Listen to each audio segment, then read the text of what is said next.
Praise the lord. ఈరోజు దేవుని వాక్యము ఇర్మియా గ్రంథము 29వ అధ్యాయము 12వ వచనము. నీ మనవి ఆలకింతును.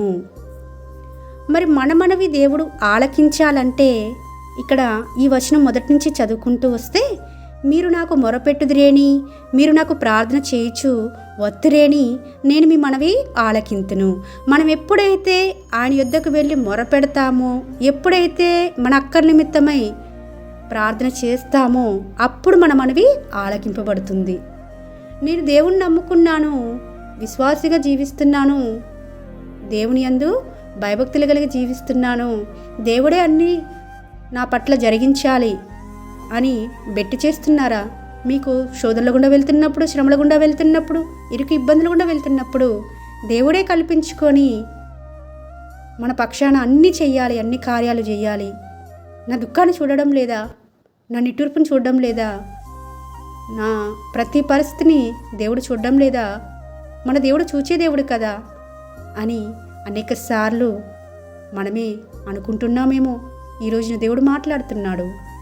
మనము మొర్ర పెట్టుదురేమో, లేకపోతే ప్రార్థన చేయడానికి వస్తారేమో అని ఎదురు చూస్తున్నాడు దేవుడు.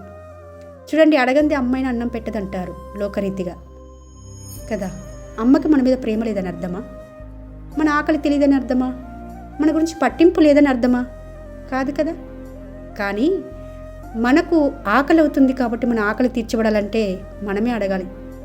ఒక్కొక్కసారి దేవుడు కూడా అలానే అంటాడు, మీరు రండి, నా దగ్గరికి వచ్చి అడగండి, మొరపెట్టండి, నేను ఆలకిస్తాను, మీ మనవులన్నీ నేను ఆలకిస్తాను. సరైన సమయంలో వాటన్నిటికీ జవాబు నేను దయచేస్తానని ప్రభు మాట్లాడుతున్నాడు.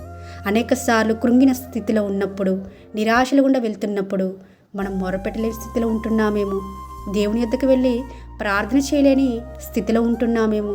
అందుకే మన మొర, మన ప్రార్థన ఆలకింపబడడం లేదు. ఆలకించినప్పుడే కదండి దేవుడు జవాబు ఇవ్వగలరు. ఆలకించినప్పుడే కదండి మనకు పరిష్కారం వస్తుంది, సమాధానం వస్తుంది. మనకున్న ప్రతి సమస్యకు మరి విడుదల వస్తుంది. ఈ రోజున ఈ వాక్యం వింటున్న ప్రతి ఒక్కరితో దేవుడు స్పష్టంగా మాట్లాడుతున్నాడు. మీ మనవి దేవుడు ఆలకించాలంటే మొట్టమొదటిగా మనం చేయవలసింది ఆయన యొద్దకు వెళ్ళి మొరపెట్టాలి, ఆయన యొద్దకు వెళ్ళి ప్రార్థించాలని ప్రభుపేట మనవి చేసుకుంటూ మీ సహోదరి ఎలిజబెత్ రాణి.